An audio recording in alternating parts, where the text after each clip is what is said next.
Hello বন্ধুরা, শুভ দুপুর। আপনারা সবাই কেমন আছেন? আজকে আমি রান্না করতেছি কচুর শাক। চুলায় কচুর শাক বসিয়ে দিলাম।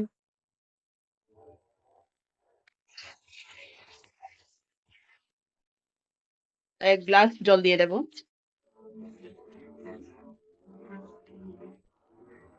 এখন দেব রসুন কুচি, তেজপাতা, আদা বাটা, পেঁয়াজ বাটা, ছিঁড়া কাঁচা লঙ্কা,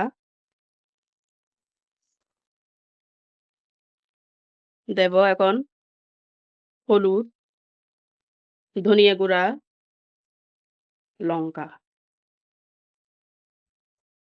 তারপরে দেব লবণ। ঢাকা দিয়ে রেখে দেব।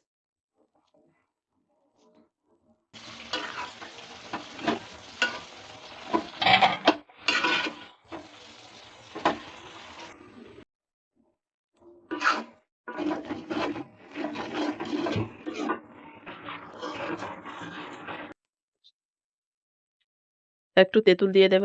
যেহেতু কচুর শাক, তেঁতুল না দিলে ভালো লাগবে না। কড়াই গরম হয়ে গেছে, এখন তেল দিয়ে দেব।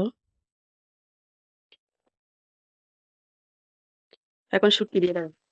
শুটকিগুলা ভেজে দেব। শুটকি ভাজা হয়ে গেছে। এখন রসুন দিয়ে দেব। রসুনগুলো লাল লাল হোক। ভাজা হয়ে গেছে। এখন কচু শাক দিয়ে দেব।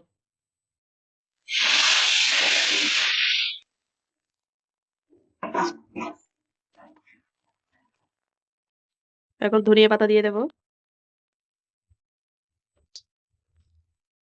এখন রান্না শেষ। এখন দিয়ে দেব যে গরম মসলা। রেডি হয়ে গেছে আমার কচুর শাক।